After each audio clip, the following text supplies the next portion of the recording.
රාජස්ථානයේ මේ ලිපිම් අතර උත්සව තියන්න කිසිම කෙනෙකුට ධෛර්යයක් නැති ගමක් තිබුණා. මේක රංගිලාපුරේ කතාව. මම ප්‍රකාශ් බොස්කෝ. හිතන්න රාජස්ථානයේ තියෙනවා හරිම නිස්කලං ලස්සන ගමක් රංගිලාපුර කියලා. ඒත් ඒ පේන ලස්සනට යටින් හරිම බිහිසුණු අඳුරු රහසක් හැංගිලා තියෙනවා. සම්ප්‍රදායයි භීෂණයයි එකට පැටලිච්ච කතාවක්.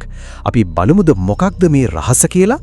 ඔයාද පාටත් එක්ක සෙල්ලම් කළොත් ඇය ආයෙත් ඒවි. හිතන්න පුළුවන්ද එකම එක වාක්‍යයකට මුළු ගමක්ම හිර කරලා තියෙන්න පුළුවන් කියලා? රංගිලාපුර ගම්මානය පාලනය කරන නොබින්දිය හැකි නීතිය තමයි මේක. හැමෝගෙම හිතේ තියෙනෙත් එකම බයක්. පාට දැක්කොත් ඇය එනවා. ඉතින් අර නීතිය නිසා තමයි රංගිලාපුර කියන්නේ වර්ණ තහනම් පෙරකු ගමක් වෙන්නේ. හිතන්නකෝ අවුරුදු ගාණක් තිස්සේ මේ මිනිස්සු යාළගේ ප්‍රීතිමත්ම උත්සවය, ඒ කියන්නේ හෝලි උත්සවය සමරලා නැහැ. ජීවිතයට පාටක් ගෙන හැම දෙයක්ම තහනම්. මොකද යාලා විශ්වාස කරනවා අදෘශ්‍යමාන බලවේගකින් බේරෙන්න නම් එහෙම කරන්නම ඕනේ කියලා. ඇත්තටම බය කියන දේ කොච්චර බලවත්ද කියනවනම් මිනිස්සුන්ට තමන්ගේම සංස්කෘතිය පවා අතාරින්න සිද්ධ වෙනවා. ඉතින් මේ නීති කොයි වගේද? බලන්න, හෝලි උත්සව තියන්න බෑ. පාට ඇඳුම් අඳින්න බෑ. විවාහක කාන්තාවන්ට නළලේ කුංකුම තියන්නවත් බෑ. ප්‍රසිද්ධියේ කිසිම විදියක පාටක් පාවිච්චි කරන්න සම්පූර්ණයෙන්ම තහනම්. මේ හැමදේම කරන්නේ රක්තිකා කියන ආත්මයේ කෝපයෙන් බේරෙන්න. මේවා නිකම්ම නීති නෙවෙයි. මේක මුළු ගමක්ම එකට බෙදා ගන්න බිහිතියක ප්‍රතිඵලයක්. ජීවිතේ පාට නැති වුණාම මොකද්ද ඉතුරු වෙන්නේ? හොඳයි. හැම හොල්මන් කතාවකම වගේ මේ ශාපයත් පහර දෙන්නේ අහිංසකම කෙනාට. මෙතනදී ඒ ඉලක්කය වෙන්නේ අලුත බැඳපු තරුණියක් ප්‍රීති. හිතන්න ගමට අලුත් බලාපොරොත්තුවක් අලුත් ජීවියක් ගෙන්න ඕන කෙනාම පරණ ශාපයක වාහකෙක් බවට පත් වෙනවා. ඉතින් ප්‍රීතිට මොකද වෙන්නේ? ඇයට මුහුණු දෙකක් මතු වෙනවා. එක පැත්තකින් ඇය හරිම ආදරණීය බිරිඳක්, පාට ජීවිතයට ආස කෙනෙක්, සම්ප්‍රදායිකව කුංකුම පවා තියෙන කෙනෙක්. ඒත් අනිත් පැත්තෙන් ආවේශ වුණාම ඇය හරිම ප්‍රචණ්ඩයි, අනපේක්ෂිතයි. සුදු ඇඳුම් විතරයි අඳින්නේ. ඕනම පාටක් දකින්නකොට ඇයට දරා ගන්න බෑ. එකම ශරීරයක් ඇතුලේ ආදරයයි විනාශයයි දෙකම. පාටක් දකින්නහම තත්පරයකම ආදරණීය ප්‍රීති මෙරිලා පලිගන්න පිපාසෙන් ඉන්න අමුත් එක්ක එළියට එනවා. ඉතින් මේ ප්‍රචණ්ඩත්වය ටිකෙන් ටික වැඩි වෙනවා. මුලින්ම හෝලි පාට අරගෙන ආපු බේබද්දෙක්ව මරලා දානවා. ඒ වෙලාවේ ඇගේ ඇස් ලේ රතු පාට වෙනවා. ඊට පස්සේ ඇගේ සැමියා ප්‍රශාන්ත් ඇගේ නළලේ කුංකුම තියන්න හදනකොට ඒක නවත්තන්න ඇගේ අත අස්වාභාවික විදියට දික් වෙනවා. අන්තිමට චිත්‍ර තරඟයකදී තරඟකරුවෙක් පාට පෙට්ටියක් අරිනවත් එක්කම ඔහුව මරලා දානවා. දැන් පැහැදිලි නේද? මේ සටන ප්‍රීතිගේ නෙවෙයි, ඇය ඇතුලේ ඉන්න වෙන කෙනෙක් කියලා.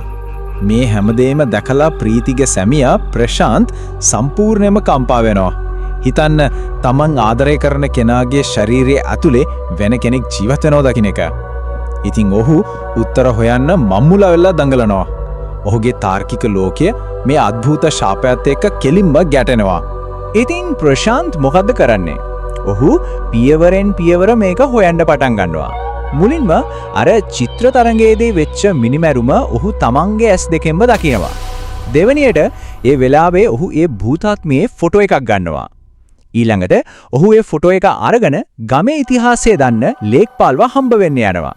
අන්තිමට ඒ ෆොටෝ එකේ ඉන්නේ රක්තිකා කියන ආත්මය කියලා ඔවුන් හඳුනා ගන්නවා.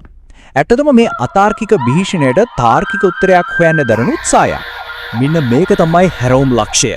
අර ගත ඡායාරූපයේ හිටියේ ප්‍රීති නෙවෙයි. ඒකේ හිටියේ හොල්මනක්. තාක්ෂණයෙන්ම අద్భుත දෙයක් ඔප්පු වුණා. ප්‍රශාන්ත ලැබුණු බිහිසුණුම සාක්ෂිය තමයි ඒක. තමන්ගේ ආදරණීය ඇත්තට මෙතන නෑ කියලා.